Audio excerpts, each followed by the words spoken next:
Sahana bhavatu, sahanau bhunaktu, sahaviryam karavavai, tejasvinavaditam astu ma vidvishavai. Om Shanti, Shanti, Shanti. May that one protect us both. May that one nourish us both. May we work together with great energy and vigor. May our study be illumined. May we not unnecessarily cavil with each other. Peace, peace, peace be unto all. So this is a Vedanta Series question and answer. And as is customary, I shall mute my microphone while you formulate some questions, and then we can discuss any answers. Swamiji, I have a question about the causal law and how it fits with the Vedantic philosophy.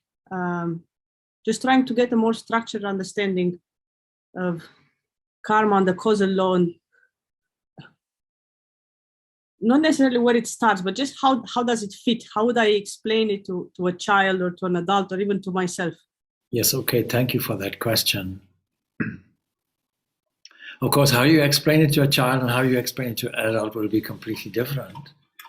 But probably it's useful to start with a simple answer and then move on to an elaboration of it for ease of understanding. Let's deal first of all with a misunderstanding associated with this word karma, because very often people have a childish view of it, thinking that karma is a kind of fatalism or intrinsically to do with reincarnation. And so we have to clarify these ideas. The karma, the word comes from the Sanskrit root kr, to do, to act. In other words, any movement, any motion will be karma, and intrinsically we know that every action has a consequence. So if you are asking, how do you explain this to a child? When a child is of sufficient age to understand the consequences of some basic actions, you ask simply, would you put your hand into a fire? The child will answer no. By the time the child has a capacity to ask or answer these questions, they will know the danger of putting your hand in a fire. When you fall down, is it because you tripped over a rock or something like that? And sooner or later, a child will use this word because. This happened because of something. And in all these experiences, a child will also understand that the little life of a child is a mix. There can be comforting moments where the child takes refuge in the mother or the father, or where a child has satisfaction of eating ice cream. But you will know that if you eat too much ice cream, there may be a belly ache. So there is always a consequence to an action. And Jesus used the simple language of sowing and reaping. Whatever you sow, you reap. Whatever you put into the ground, that's what will come out. I remember having a misunderstanding when I was a child. Somehow I'd got the understanding that if you take rose petals and distribute them all over the garden, then roses will grow. And my mother protested, no, they won't. And I said, no, but that's what they said at school. I had misunderstood the whole thing. And soon I found, no matter how hard I looked on a daily basis, there was nothing that grew from it. So what we sow is what we reap. And what we reap is what we sow. This is a simple causal law. Now, if you extend it to remove a misunderstanding in adulthood, then such issues as free will come into it. It seems on the surface, no, not one of us chose to be born. Not one of us chose to be born in a certain geographic location with a certain historical background. Nobody came with a preconditioned story as far as we're aware. Nobody asked to be born as a human. We could easily have been born as a mouse.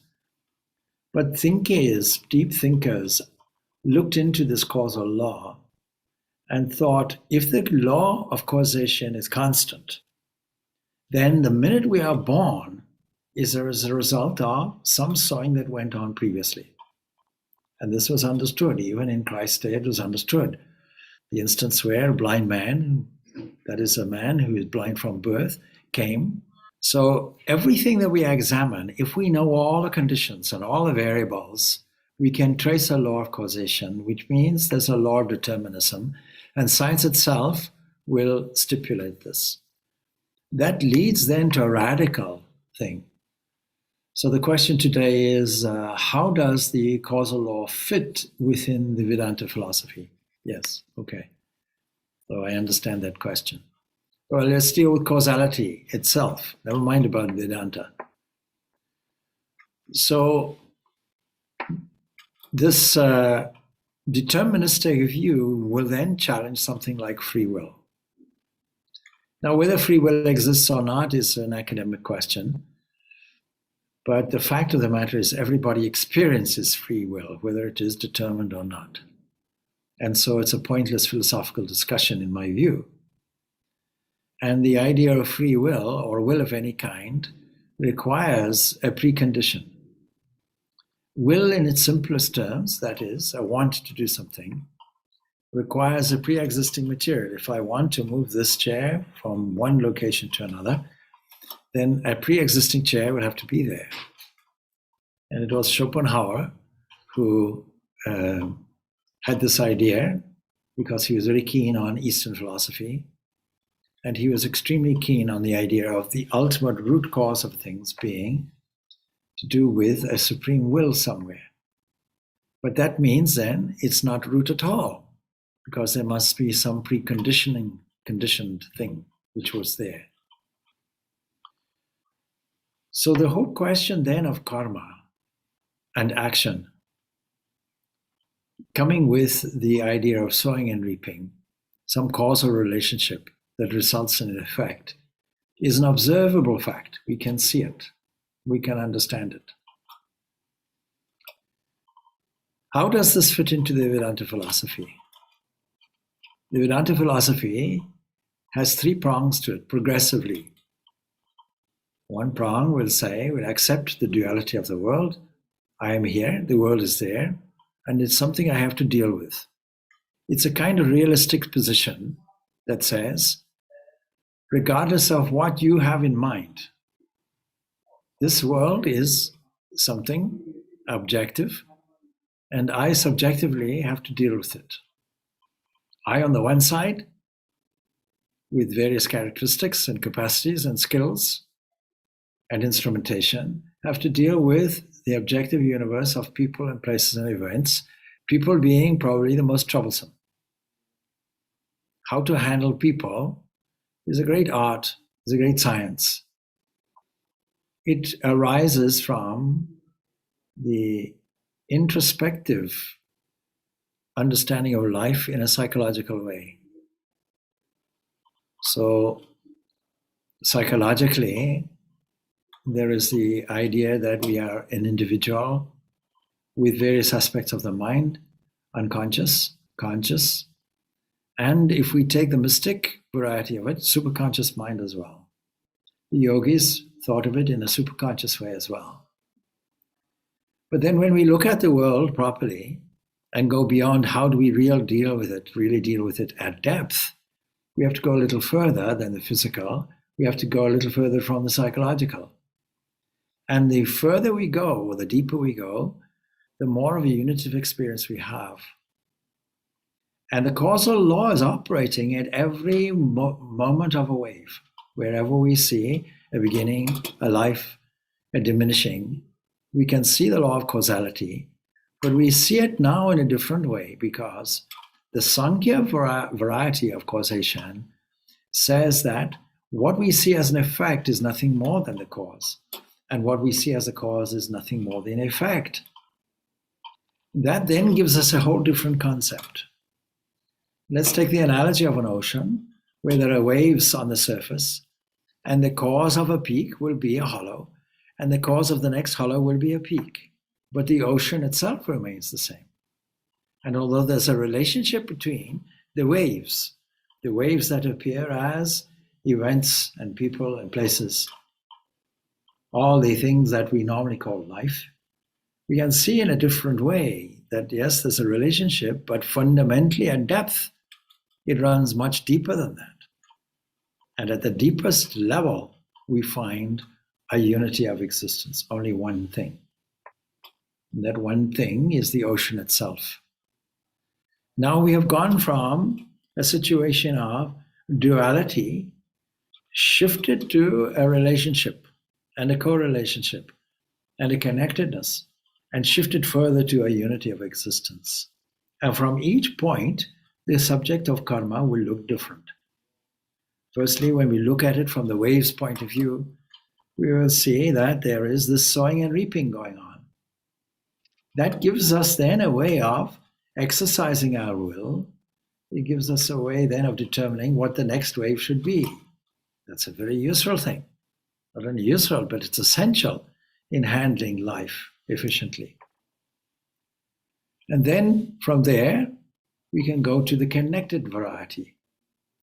We can go to an expression such as St. Francis of Assisi had, connecting a personal relationship, brother, sun, sister, moon, seeing that the whole of life is a kind of intrinsic natural family of which I am a part.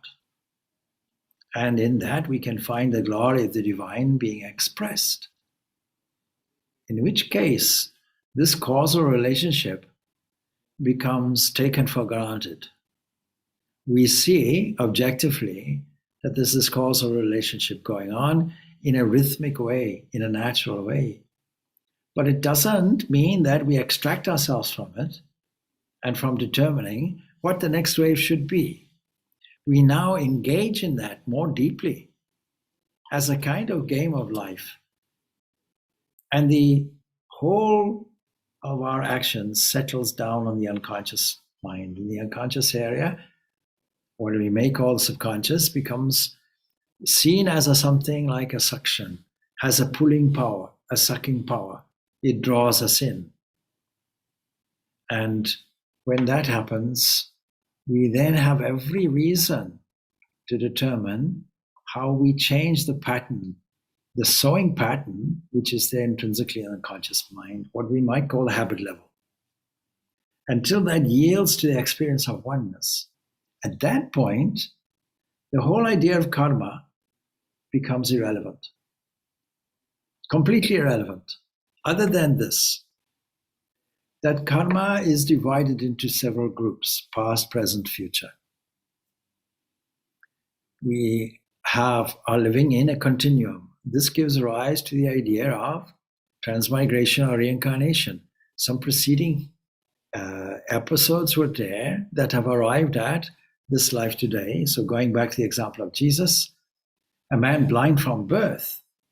And the question to Jesus was, what was the cause of this? Bringing up the law of karma. Was this cause his own? Was it his own karma?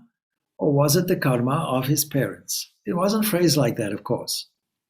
Was it due to his sin or the sin of his parents? Another way of saying that the parents had a certain karma, a certain sowing and reaping that came out as a child. Is that because of their parents? Or is it because of him, blind from birth? Inferring there must be some pre-existing condition prior to the birth that resulted in what this is now. Now we have come to that version of karma, which is Vishishtadvaita, qualified non-dualism, where we see this intimate connectedness. We don't see it as an individual sowing and reaping that lasts from the moment of birth to the moment of death. We now see it as more of a continuum. And then that means the next giant wave that comes, called birth, has the whole effect of all the series of mini waves that came and built up, and then expressed itself in this immediate wave that we call this life. And we can't avoid the consequences of it. For that reason, this is called prarabdha karma. So great saints will say, this body will go on, this body-mind complex will go on in such a way that this prarabdha karma will be exhausted. Let us try to exhaust this. And so that is something that we cannot avoid. Now, this is compared to shooting an arrow with a whole stockpile of arrows in a container. You carry it on your back. And when you take this arrow out, this accumulated potential, and fire it, it's beyond your control. Once you fire off the arrow, it's gone. And so this prarabdha karma is part of sanchita karma, that is, this karma that is already gone. The arrow is already fired. You have no control over it. It has to live out its consequences. And some of it will arrive now, and some of it will arrive in the future. But the future is something that you can avoid. You can deliberately, consciously fire your arrow. And the Upanishads give us many examples how to do this, all boiling down to concentration. Concentration itself is the arrow. Concentration is the target. The Om is the target. Aim for Om. All of these examples are given in the Upanishads. But it means that we have the independence, that element of freedom within us to choose whatever arrow we like and to fire it away, knowing fully that whatever we fire will come back to us, will have its consequences. Therefore, simply on practical grounds, we should fire off the best arrows of qualities of strength and beauty and goodness and love and harmony, generosity of spirit, seeing God in everyone, seeing to the welfare of all beings, selflessly, living one's life in an instrumental way, not in an egoistic way or egocentric way. Being prepared to be an instrument.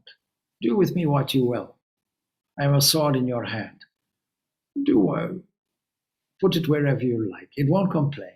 If I understand the instrumental nature of it, it won't have any complaining aspect of it. So, this is really what we call karma. We are living with our karma now, living with our consequences now. And inevitably, it brings us to a continuum that we unfortunately call reincarnation, because nothing really reincarnates. Because the final position is, I'm the ocean. And in the ocean, nothing reincarnates. There's no incarnation, there's no reincarnation. See, my standard fun answer. You believe in reincarnation? I don't believe in this incarnation. Why would I believe in a reissue of it? But this is from the standpoint of the freedom or the free aspect that we call Atma. The conditioned aspect, we can easily put ourselves in and say, then never mind about the past. Actually, if we dig the past up, we're bringing up a new sowing, a sowing full of doubt and fear and anxiety that will in fact produce its result. And how does it produce its result? Because we know the structure of the universe in its subtle form. What is that structure? The structure is that the ultimate causal chain goes back to cosmic mind. Every thought, every intention that gets issued will then condense into all the scenes that we find in front of us. And these scenes are our experience, our daily experience in life. For good or ill, it is there. So that in brief would be, well, not so brief, but from a child's point of view, you have an answer. From an adult's point, you have an answer. And all the answers will have to come within the framework of what we call Vedanta. Well, we have to understand what we mean by Vedanta. By Vedanta, we mean the penultimate, the quintessential truth of who we are, of what this universe is. And we can't understand it in one go. A good teacher will teach in progressive steps.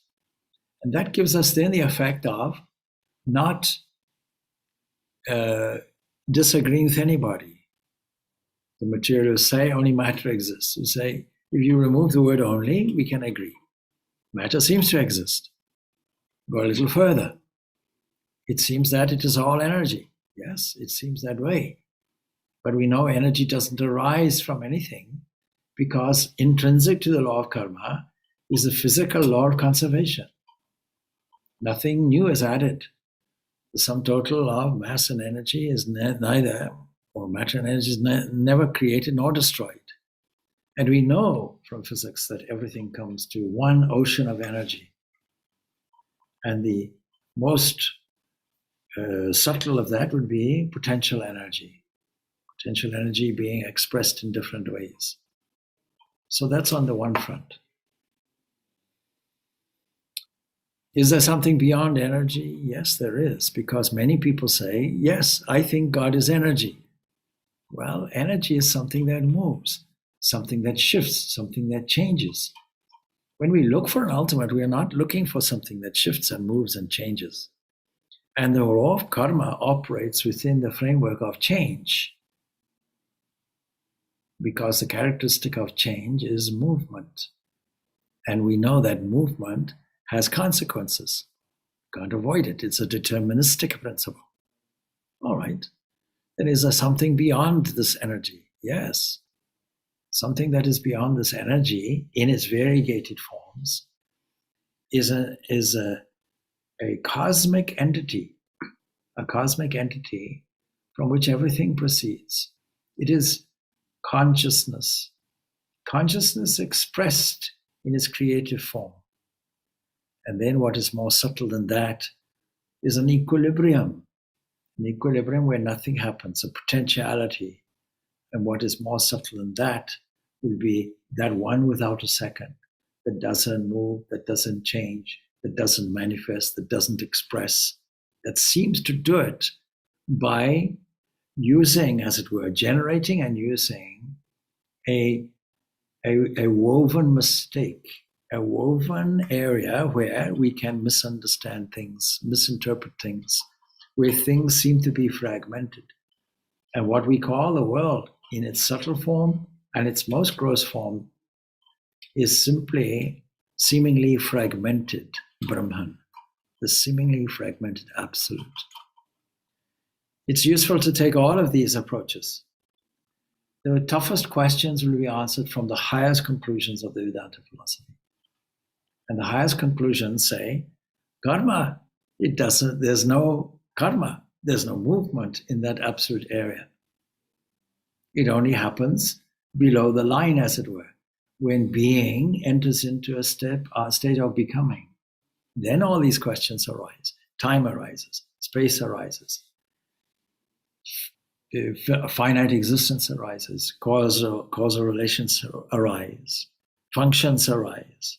All of these variegated fragmentary positions arise.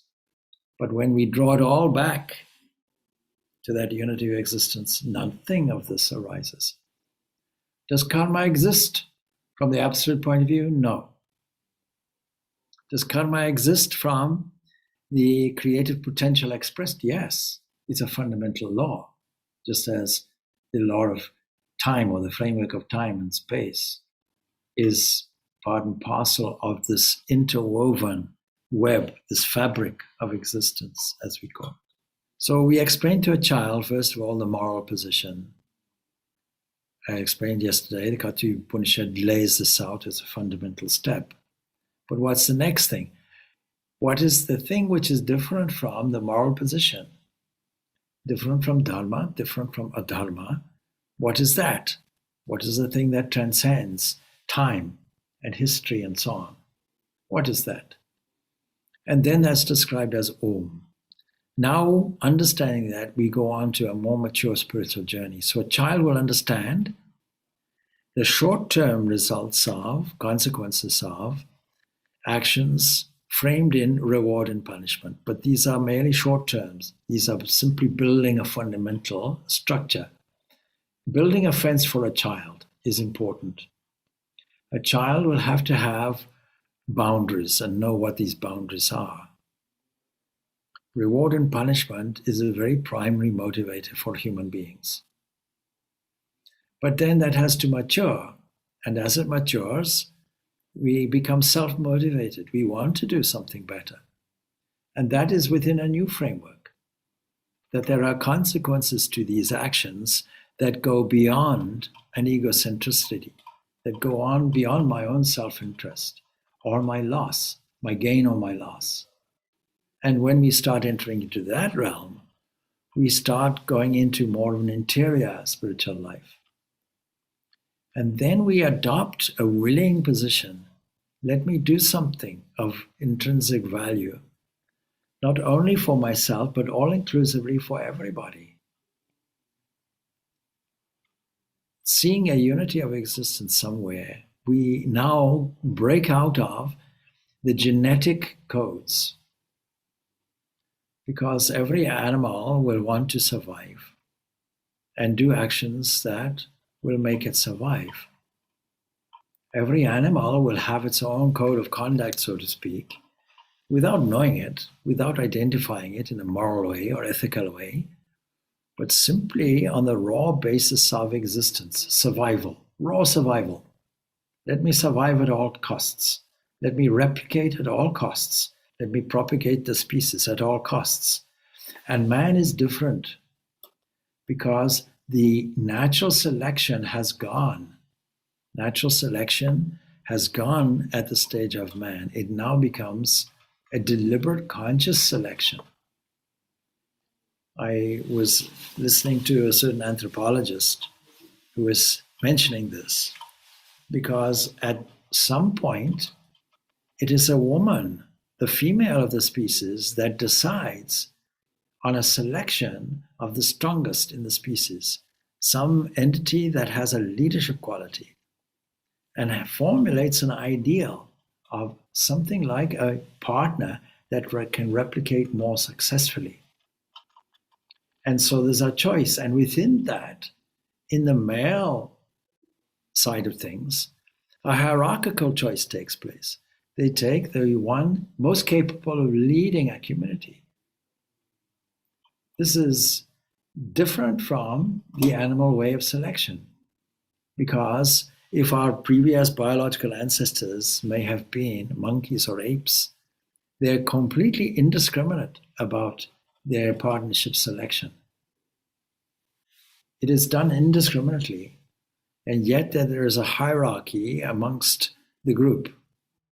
But the hierarchy is based on raw strength, dominance, not in terms of leadership quality, not in terms of guiding the community, not in terms of selecting a suitable leader, leaving the others free, and then creating an ideal amongst the leadership hierarchy, which becomes an ideal for the selection for the feminine in the species. The whole thing has changed. So instead of it being natural selection, survival of the fittest and so on, it now becomes deliberate, conscious, steered selection. There's a structure to the selection. This is completely different from any other biological species. And then to get out of even that and say we can actually transcend even these genetic directives, that we can transcend this idea of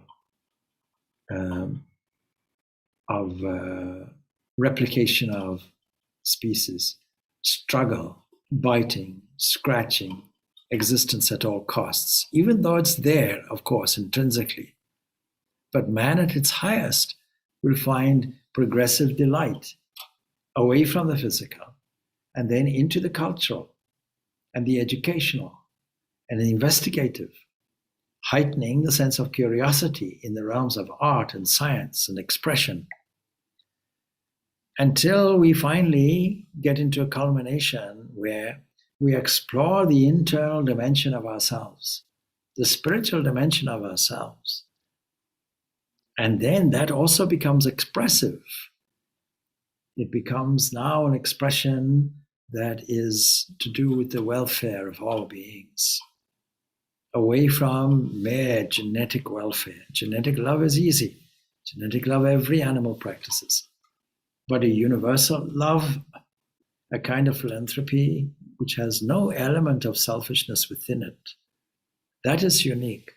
That is unique to our species. The defining of morals and ethics is unique to our species. You can't ask a crocodile whether it is morally right or wrong to pull your leg or not. The crocodile has no idea about this. A movement takes place and the crocodile snaps. It's as simple as that. It is there in the survival genetic makeup of the crocodile. And even at the cellular level, there is this ingenuity, this great, great, superb intelligence that knows how to repair itself, knows how to adjust itself, knows how to move on and survive even better in a very complex way, which is only now being understood with modern technology. The idea of randomness in biological evolution is now gone, pretty much, although there is some stochastic elements within the cell. Even so, within that area of randomness, there are support systems throughout the entire cell, not just in the nucleus of the cell. Francis Crick, the great biologist and partner and discoverer of the structure of the DNA, a great revolutionary discovery that was predicted even by the likes of Schrödinger in his What is Life? Even then, we come across this dogma, this Crick's dogma. What is the dogma? Is that the genome is everything. It is the genome that produces proteins. And he himself says, the minute we think or reveal that proteins create the DNA and that the RNA can retrogressively go back into the DNA and change the programming, the minute that happens, then this whole pillar of neo-Darwinian evolution crumbles. So there's an intrinsic intelligence even in every single cell of the body. That means that what we call life is an expressive manifestation of something that is supremely intelligent, something that has infinite intelligence, something that has infinite consciousness, and something that, when discovered, becomes the panacea of all our ills because we discover it as supreme, transcendent joy and bliss. And so this was the discovery of the ancients. This was the discovery of the Vedantists. And coming back to the subject about karma, well, it is understood that there is physiological karma, there is psychological karma, there is emotional karma, and then there is spiritually directed karma. And each one is a progressive refinement until we voluntarily exercise our freedom of will and direct our own destiny. At some point, a child must be asked, so now you learned what was good and what was bad. What do you think now and why do you think it? And make a child think and determine it for themselves. Then, of course, that brings us naturally to the subject, even though it wasn't asked, about karma yoga. Because karma itself is just action. It's just a law which says that there's a deterministic area in life that has such a causal relationship that whatever is put in, whatever happens in life, whether willingly determined or otherwise, will have a consequence, for good or bad. Sometimes for good, it provides us with a sense of rhythm. And when it's not good, then it is a willfully determination that has destruction in mind. So, is there a way of turning that around? Yes, and that is to make this karma yoga. And karma yoga is the same as every other yoga in this respect, that it is designed to remove all the disturbing waves in the mind, psychological process. That means that when you embark on any activity, there has to be that exercise of freedom that is able to stand back and review and say, is this useful to me? Is it creating disturbance in the form of fear or anxiety or doubt or temptation? And what are the consequences of it? And will I be able to employ a different way of thinking? Will I be able to catch my attention and direct it in a different way? Will I be able to tune my attention into the glory of the self or the divine? Is that possible? And if so, how is that possible? And so it's very handy that Swami Vivekananda has given us separate lectures and clues, and not just clues, but great detailed expositions of the 4 yogas, starting with meditation, Raja Yoga, and this Karma Yoga, Bhakti Yoga, Jnana Yoga. When I first arrived here in Ireland, people who were interested in the Vedanta philosophy were keen to study Karma Yoga to start with. There's an interesting statement made by Swami Vivekananda straight away on it. Is the purpose of Karma Yoga is freedom. We don't often think about that. The purpose of directed activity that transcends all the disturbances within the mind, the goal is to free ourselves from what? From all these disturbances in the mind. In other words, it's a method for concentration. Now, when we can examine that in our daily activities, in terms of physical actions and in terms of psychological movements, we can easily see whether these are disturbing to us or not. In what way are these concentrated? And we can learn the skill of bringing our time zone to this present moment. And in this present moment, we find a blankness, a kind of unoccupied area that we can then, in a determinative way, fill. What will we fill it? Will we not fill it with the highest possible values? We will not fill it with strength and beauty and goodness and love and harmony, and then bring the next second? Will we not make a kind of manufacturing process in the mind? You know, in manufacturing plants, there's a conveyor belt system. We do this, and then we do something else to it, and modify it again and again and again, till we have a final product. The raw material that comes in, we call thought. But there's only one thinker. And so whatever thought comes in will find its natural conclusion to the end. Can't avoid it. Now, supposing we put it into the manufacturing system.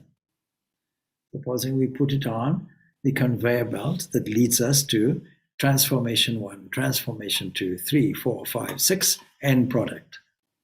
Playing a game like that, what will be the result? The result will be the entire reformation of the mind into an area of bliss and peace, an area of contentment. But it requires taking the present moment and pouring all our energy into it. And so Sri Krishna puts this in a definition form. He tells us that yoga is skill in action and equanimity of mind. Any action that you do, any mental movement that takes place, when it is accompanied by equanimity of mind and skill in action, in other words, efficiency, this becomes karma yoga. When Sri Krishna defines yoga, he's talking about karma yoga, 2nd chapter. And so this karma yoga is something that we all have to embark on. Can't avoid it. All of us are engaged in activities. And one other thing, and it's a personal insertion. At least some of your karma activity should be physical. The joy of mobilizing the muscles of the body is extremely therapeutic. And after all this yoga is a kind of therapy. It is there to correct a malady that is essentially ignorance. So this karma yoga is the primary yoga for most of us because 99% of our day is like that. And if we don't engage in this karma yoga, then the next step when we sit down in quietude and engage in Raja Yoga becomes an impossibility. The mind becomes a jumping thing. All right, we leave it there then. Om Shanti, Shanti, Shanti. Peace, peace, peace be unto all.